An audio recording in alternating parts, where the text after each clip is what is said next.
Welcome to the second panel in our Cyber Trends 2022 series. I am Lisa Easterly, President and CEO of San Diego Cyber Center of Excellence, or CCOE.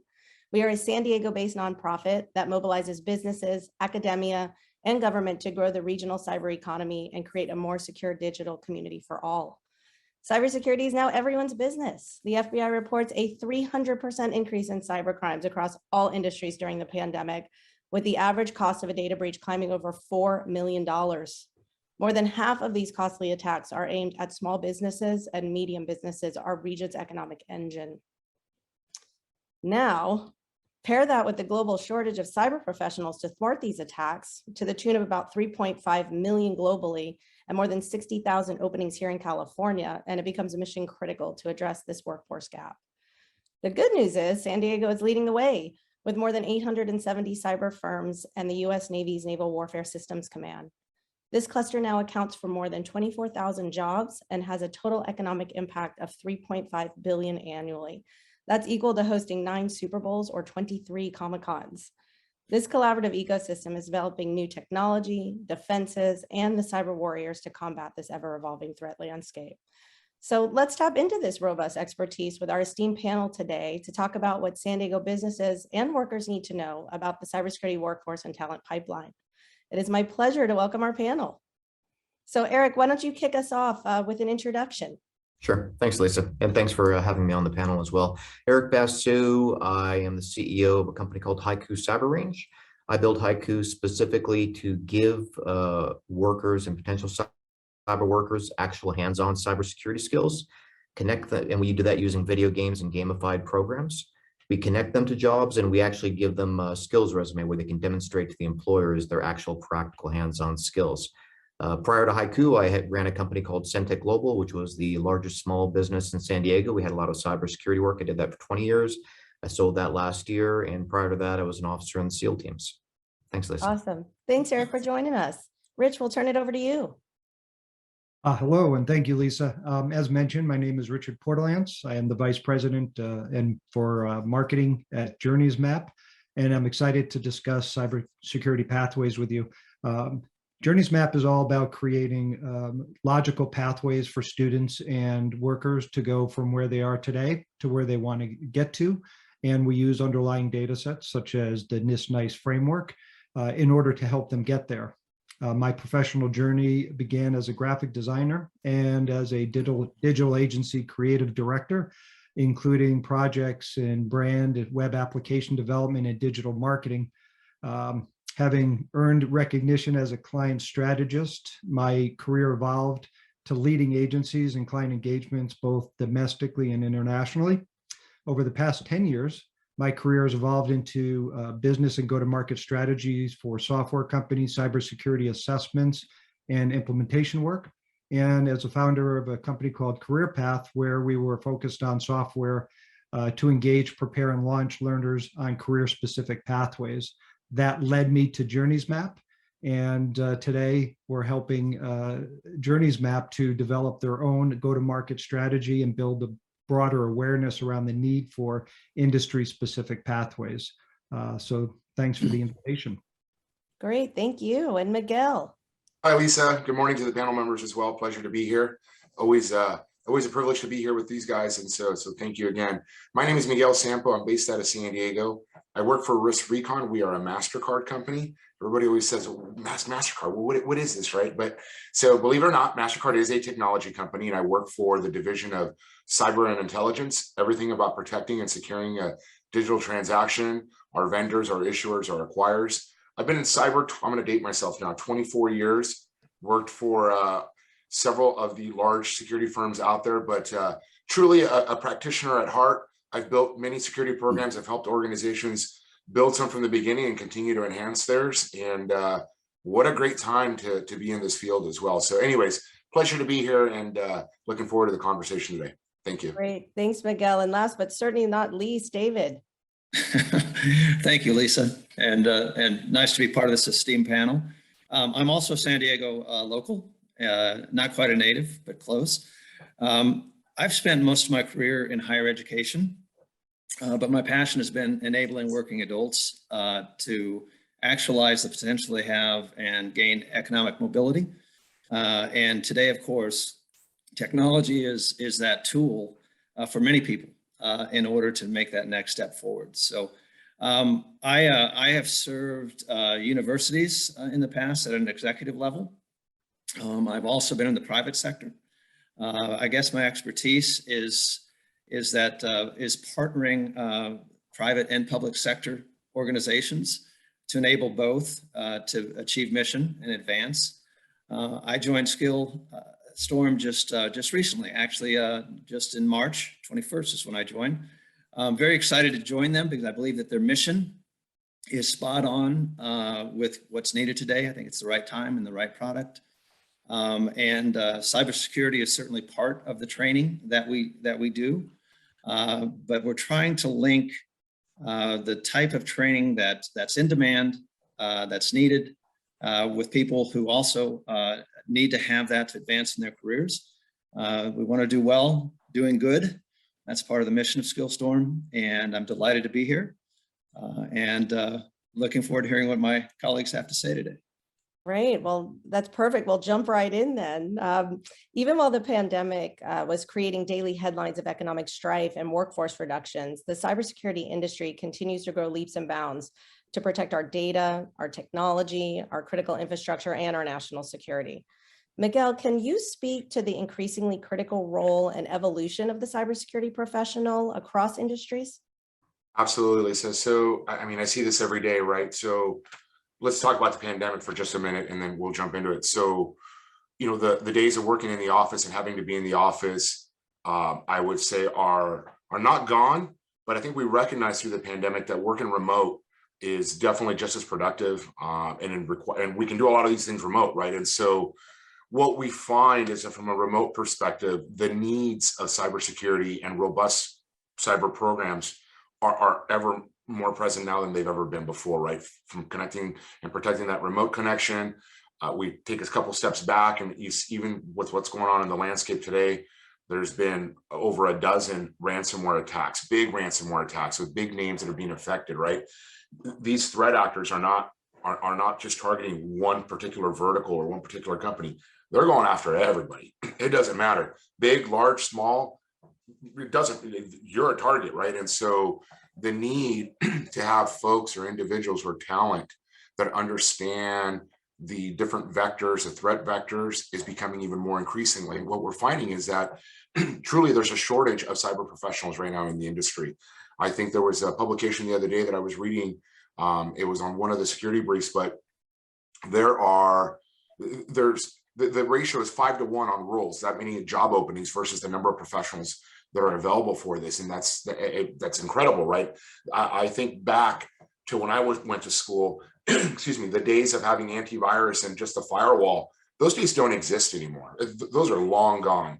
It's more sophisticated, understanding cloud protection, SaaS protection, perimeter security, outsourcing that. Something more near to me right now is third-party risk, right? I do everything I can to protect my environment, but then I'm outsourcing some of these jobs or this data out to another contractor or another vendor. Are they taking the same scrutiny with my data, you know, that I would, right? And so as a security professional, what we're seeing is that, you know, you can diversify and specialize, whether it's crypto, whether it's a security program, whether incident response.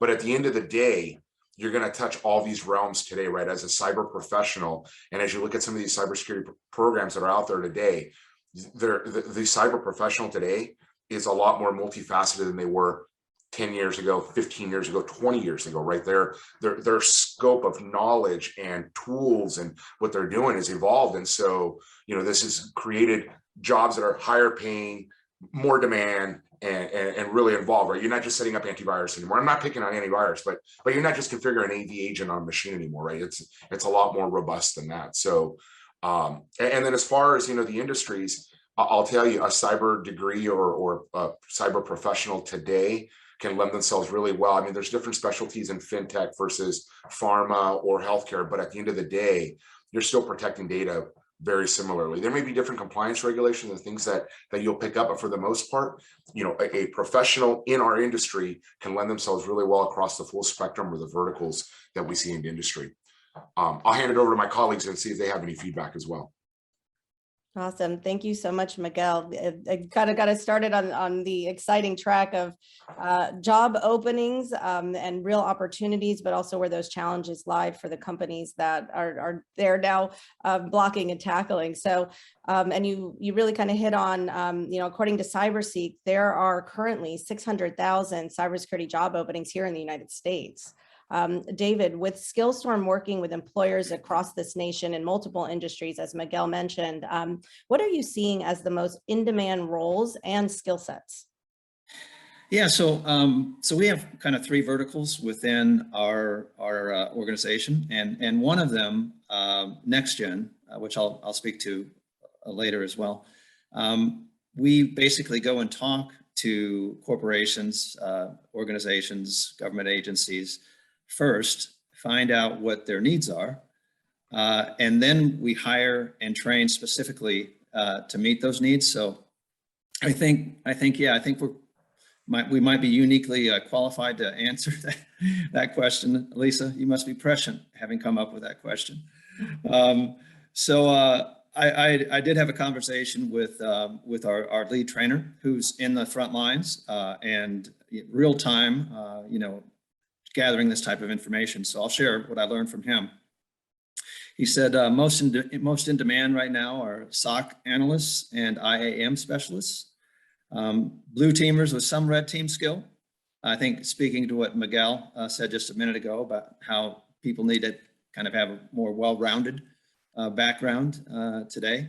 They're looking for technical experience in SIEM like Splunk or other SIEM tools.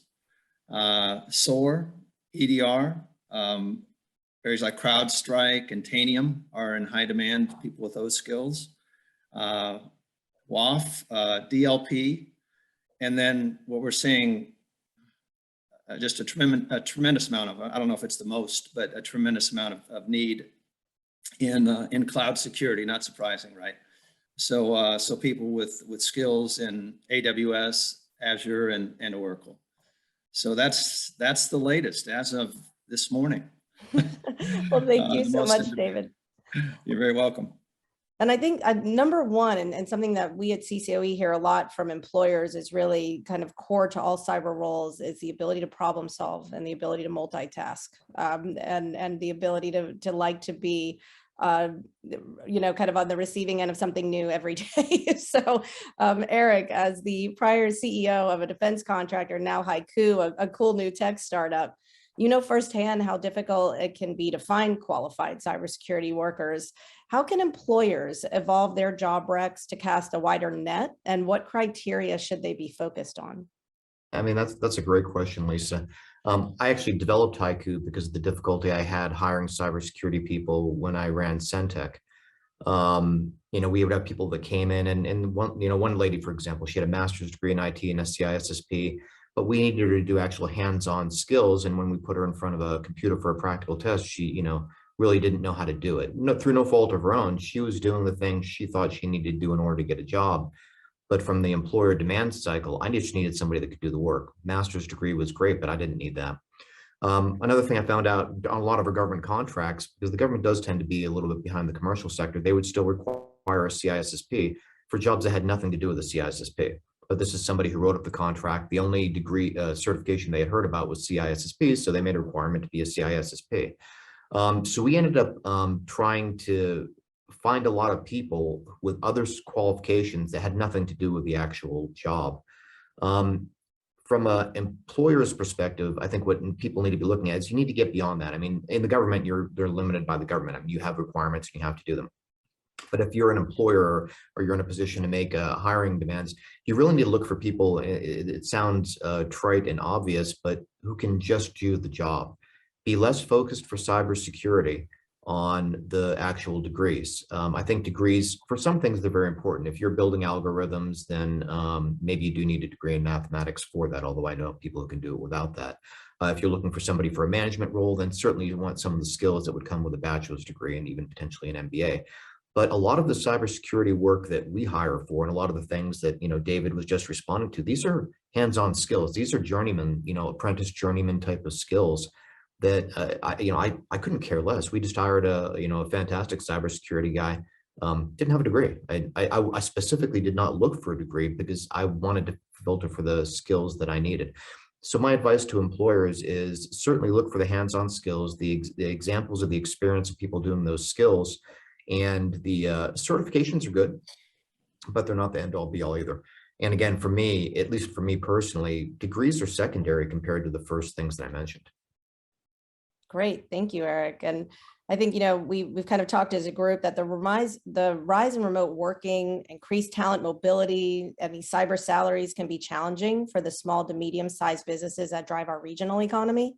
Rich, how can employers retain and upskill their current workforce into cybersecurity career pathways? That's a great question, Lisa. In order to answer that, I want to go back a little bit to something that Miguel said about professionals lending themselves to a broad array of niche jobs because of the skill-based. And Eric kind of touched on that as well, where, cybersecurity is about learning skills and you can adopt to many different jobs. Imagine if you can learn about that person and where they are today and what skills they have and underlie data that will help correlate them to specific jobs. And so what we've been working on in Journeys Map is taking the skills of an individual, understanding what they are, and mapping them against industry standards. So in this case, we have the NIST-NICE framework, which is, kind of our standard, what we go by and talk about. We've taken those standards and said, okay, let's extrapolate that information and then let's apply it to individuals so we can see if you're a 40% match for certain skills and for a certain job type. So if you're trying to go from a cybersecurity analyst to a cybersecurity architect position, how do you get there? And so what we're talking to employers about is mapping, helping to map those people, giving them the tools in order to do that themselves so that they can see where I am today. And if I want to achieve that next level, some of it's going to be through personal understanding of what that individual is capable of, per Miguel's point. But then you also want to understand, if there is a clear pathway and if they can achieve that next level, like an architect position, well, that comes with a pay raise and maybe that's going to incentivize that worker. We want to help them get there. And so what we can do is we can also bring about local training resources or online training resources and map those into the person's journey. And so all of a sudden you have, here I am today, here's where I want to get to, and here's what I need to do. And then I can put that into a definable set of goals for myself. That's what we're trying to help people understand and do, because it's such it's a minefield. When you talk about cybersecurity, it's ever changing, the threats are coming. And so you need to have something that has some sure footing and give those people some goals so that they will remain with you and not get recruited away. So I think we have a lot of different challenges, but that's one way you can help to retain those employees. Great, thank you. Yes, and we hear very regularly at this point, someone with 9 months experience is being recruited to the level that someone with 5 to 6 years was previously. And so, investing in employees and having them really become part of the corporate culture and knowing that they have the ability to then upskill into these roles that are, quite lucrative, while also opening up some of these more entry-level roles for those that are in the pipeline that we're seeing start to really become a bit more robust, is something that we're looking at from a regional perspective. So I think, David, we've been talking a lot about how cybersecurity is now everyone's business. How can companies without internal cybersecurity professionals go about building their teams or outsourcing their needs? Wow. Well, there are an awful lot of learning opportunities out there, right? Everything from, absolutely free training that's totally asynchronous to synchronous training or hybrid training. What we're trying to accomplish at Skillstorm is meeting the learner where they are. And I think that's really important. So we've developed kind of a 3-tier approach. We recognize that, there are folks in each organization who probably, might have 20 years of experience, right? But things are accelerating so fast that, everybody needs to upskill. So we have one branch of our business that's all about upskilling and trying to meet the demands of those experienced folks who just need to get up to speed with a certain part of their business.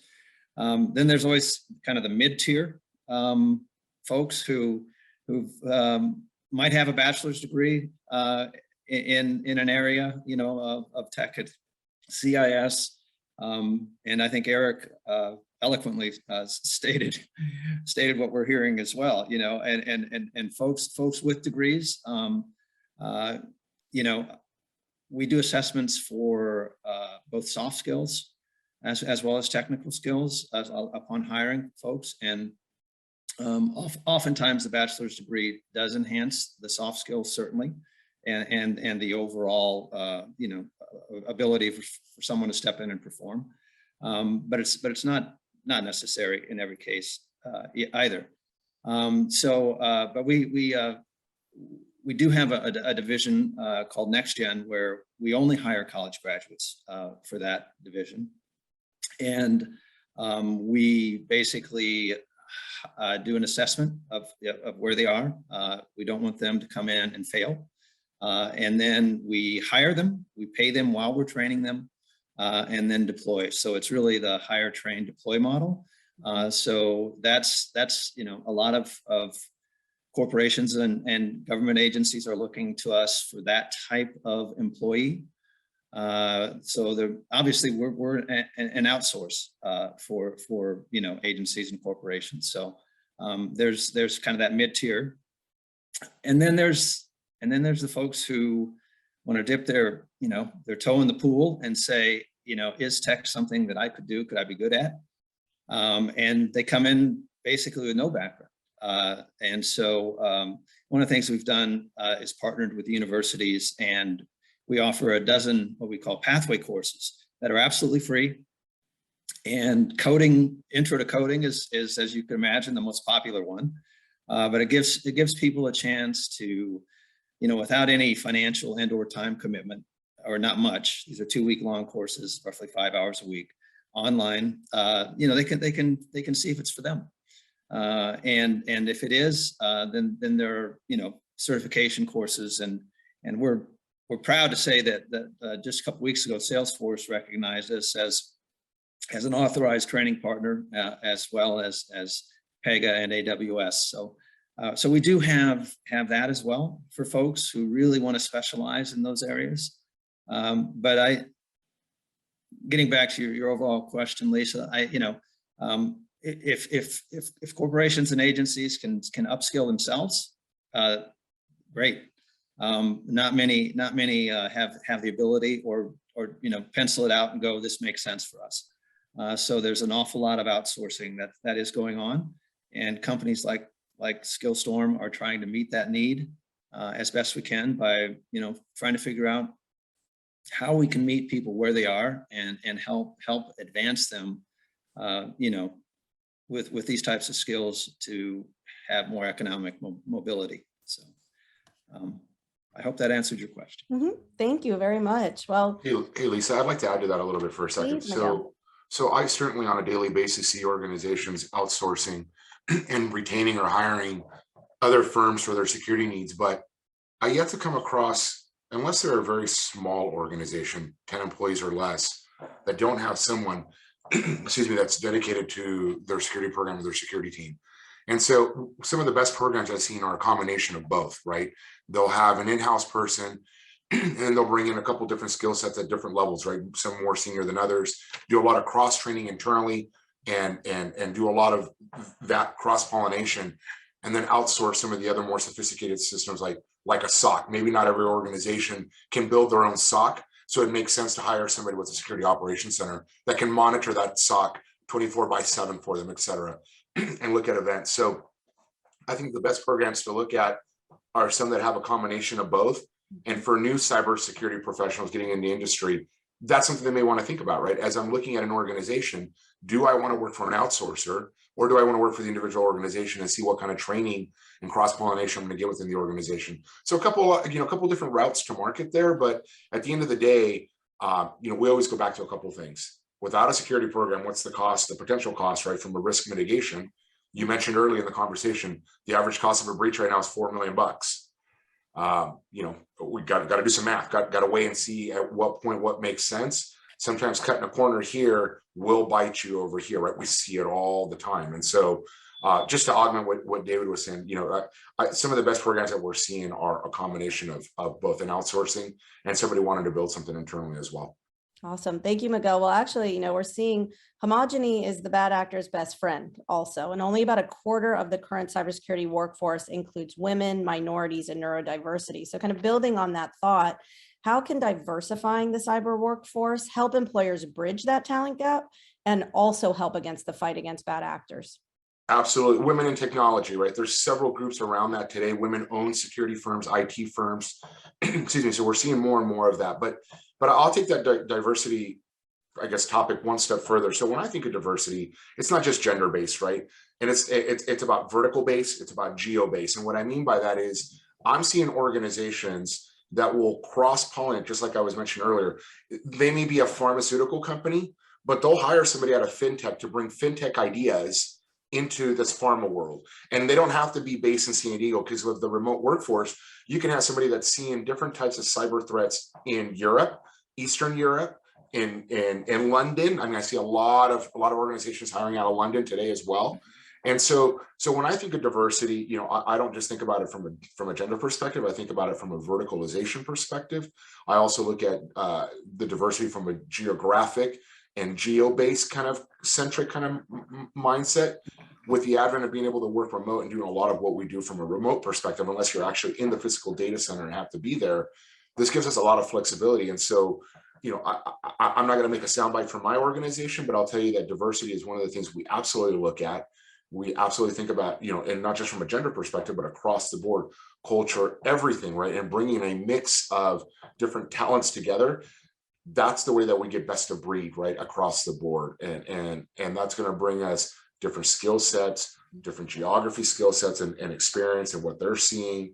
And then from a gender perspective, obviously, this has been traditionally a male-dominated industry, and it's changing, it's evolving, and that's a great thing, right? It's not the world of men in IT anymore. It's people and women as well, women in technology. So I'm always excited. I see more and more programs and organizations. You see a lot of the upper academia that have women in technology programs. We have clubs around that. There's a lot of different types of grants and money that's offered for women in technology. I've got an 18-year-old that's going to ASU here in the fall, and he was looking at some of the IT programs, and there was a box in there of free money if you're female and want to go into this cybersecurity information technology field, right? Just for being female, right? And so there's a lot of programs out there, and I think a lot of it just building awareness and letting people do that. I know that the CCOE does a great job of doing a lot of talent fairs and career fairs and talking about the monies that are out there and how to take advantage of those. So I say we continue to do that. That's the best way to do that. Awesome. Could I jump on, Miguel? I'm sorry. Please. Yeah. Miguel, it's interesting. We actually built the World of Haiku portion of our product. It's actually a downloadable role-playing game. One of the reasons we went with a role-playing game is not only the way in which it teaches you, but 60% of role players are women. And it sounds kind of funny, but if you have wives and daughters that like to play these role-playing games on their iPad or their phone or whatever, women really enjoy that. So we wanted to get a medium that was applicable to women to get them comfortable with the idea of working at a Linux command prompt and looking at these other things. So once they're kind of in there, they're like, oh, this isn't so bad. This isn't so intimidating. Maybe I'll go, look at getting some of this money for this ASU degree, and maybe I'll look at going in cybersecurity. Awesome. Well, Eric, we're going to actually build on that, because I think, today we've been talking about how the industry is evolving. I think we busted some of these myths that cybersecurity is just for techies, because it's really about problem solving and thinking about things from a different perspective. And then we also really talked about that you don't need an advanced degree and 10 years plus experience to work in this field. So Eric, what advice do you have for these non-cybersecurity workers that want to transition into a cybersecurity position? You know, what's really interesting is we just hired a cybersecurity position, and 95% of the people that applied on LinkedIn were transitioning from another job. And you could look at that a number of ways. I mean, you could say that the cybersecurity people were already comfortable in those jobs, or however you want to look at it, but 95% is an overwhelming amount of people. There's a huge number of people who want to get in the industry for great reasons, right? They see job security in it, which is true. I mean, you're always going to have cyber attacks. Companies go up and down, but and it's a growth field. It's, you know, probably what software development was back in the 80s, where everybody wanted to be a coder because that was the thing to do. So I had a lot of experience both interviewing people that I was pulling in online, because I really was looking for I needed some, it's more senior position. My person is that I just hired as a senior engineer. It's really hard to bring somebody in. You have to bring somebody at an entry level position. We just don't have one of those available right now, but I talked to a lot of folks that were doing that. And I've given a lot of advice to people. I get it all the time on LinkedIn, or, you know, through a contact where somebody says, hey, my son wants to go in cybersecurity. How do they, you know, get into this? My daughter, a lot of cases. And the number one thing that I tell them all the time is you have to be able to demonstrate in the interviews to the employer that you have hands-on experience. So I go back to the lady that I interviewed, and it was probably 10 years ago. She wasn't able to demonstrate in the interview that she had the hands-on experience that I needed. And it depends on the job. If you're hiring a penetration tester, you know, you better be ready for the employee to stick you in front of a Kali Linux box, you know, attached to a range on the back end, and be able to actually demonstrate, you know, all the tools. If you're gonna, you know, go in for a DITSCAP position in the DoD compliance, you better actually know what the standards are, be able to read them, and be able to, you know, I mean, you know, be able to recite them, and be able to talk about them, and talk about how you would apply this in the real world. And that's applicable to any person, any kind of job, but particularly in cybersecurity, for all the things that we talked about already, is that that employer may like your certification, they may like your CEH, and they may go, oh, OSCP, that's a great one. But they're trying to get you to, you know, to add value from day one. And so being able to do hands-on training and certification, and kind of as a self-plugging, and that was exactly why I built Haiku, is because people can play a video game, and that, by the end of it, they're going to know how to navigate around a Linux box. So hopefully, you know, they go to an employer, they can actually, you know, if the employer puts them in front of a Kali Linux box, they're going to go, oh, I've done this before. I played this game for hours and I really enjoy it, so I know how to do this. And then the other thing that it's really hard for people to do right now is, how do you demonstrate to an employer, if you don't have a practical hands-on exam, which most employers don't do?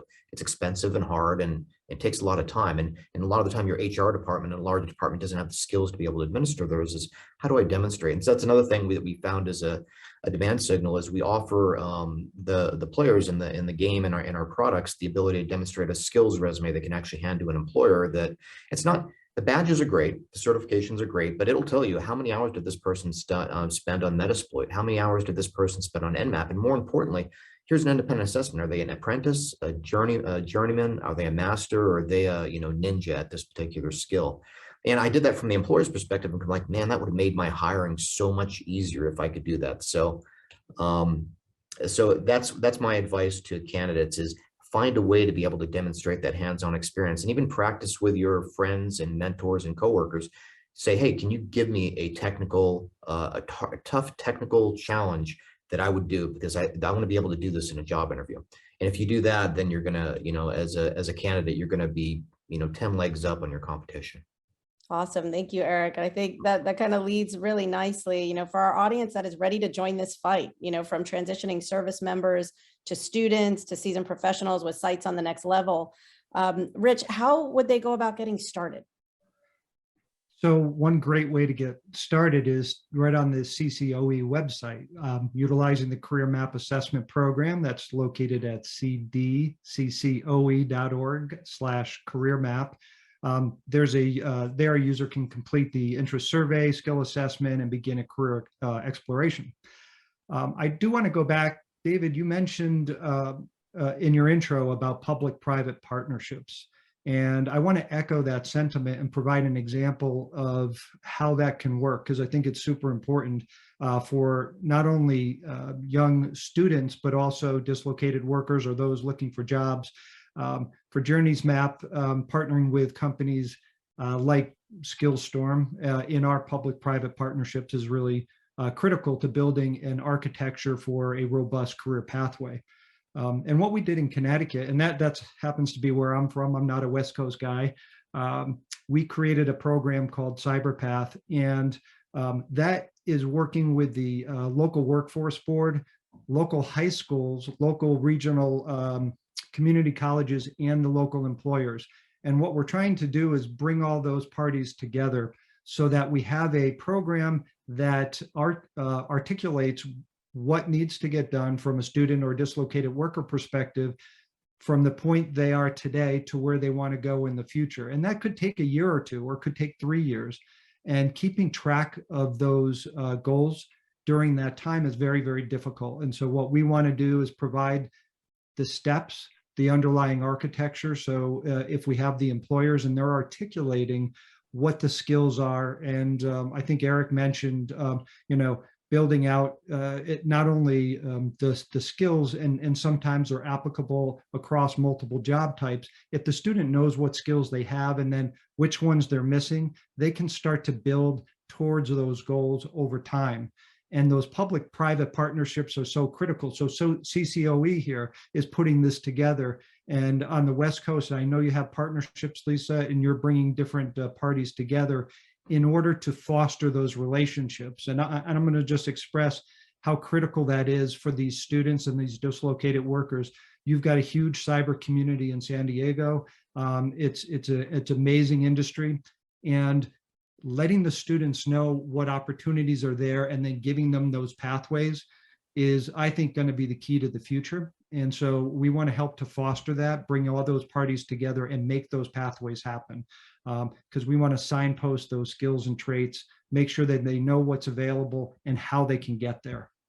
Great, thanks, Rich. And yes, here in San Diego, we actually have a program called Cyber Hire that's in partnership with the San Diego Workforce Partnership, San Diego Regional EDC, and CCOE. That does exactly that, brings those dislocated, underrepresented workers into the field with resources, with funding that also helps the employers offset some of the internship costs and allows students to be able to work, as Eric says, and go to school at the same time so that they are integrated into the corporate culture while they are going through their career pathways. So thank you so much, gentlemen. Well, I think we've read our audience with a lot of great thoughts, but any final thoughts on what San Diego businesses and workers need to know about the cybersecurity workforce and talent pipeline? And that's open to all.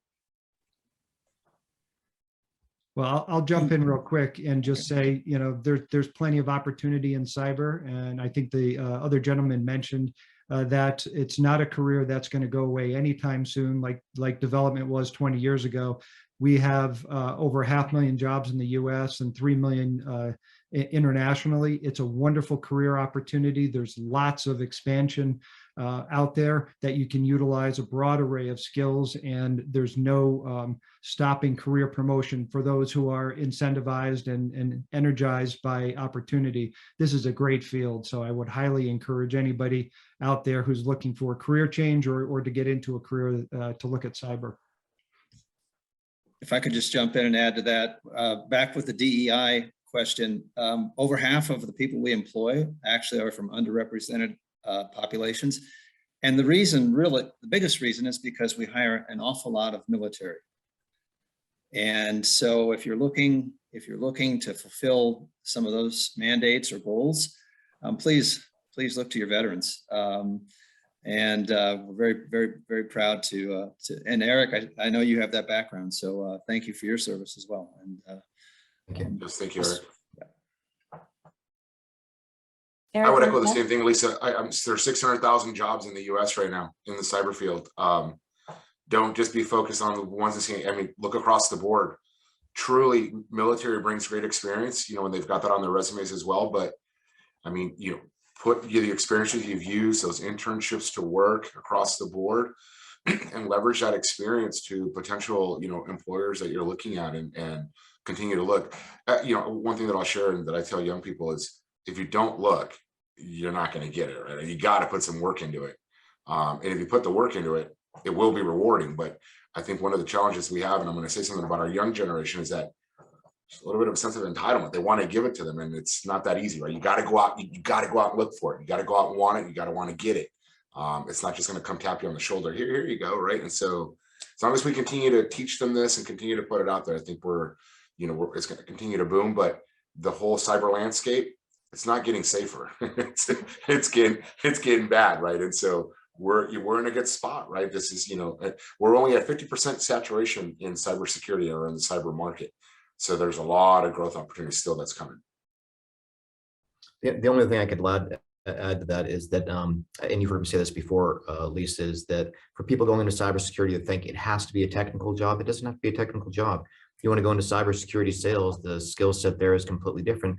You need to know a little bit of cybersecurity. You need to know what you're selling. You need to understand what your company does. But for people that say, I'd love to get into cybersecurity, but I just, I'm not very good with technology. You don't have to be. There's a lot of other things. You can be a product manager, you can be a project manager, you can be a salesperson. A dozen other jobs in cybersecurity that just require you to understand what your company does. You don't have to be the engineer. That's a great finale. I myself included. I tell everyone I am a cybersecurity professional. I am not a cybersecurity technician. My background is actually finance, economics, and marketing. And so there is a tremendous opportunity for anyone out there that is interested in a field that is on the absolute cutting edge, that is high energy, that is with tremendously intelligent, smart, fun people, that you have growth potential. So many thanks to Eric, Rich, Miguel, and David for this insightful discussion today. We invite employers and job seekers to visit CCOE's website at sdccoe.org for more free resources, including a lot of those that you heard about today. Thank you for joining us, and we look forward to the next San Diego Business Journal Cyber Trends panel discussion this summer. Thanks, Lisa. Thanks, everybody. Thank you. Thank you. Take care. Have a great day.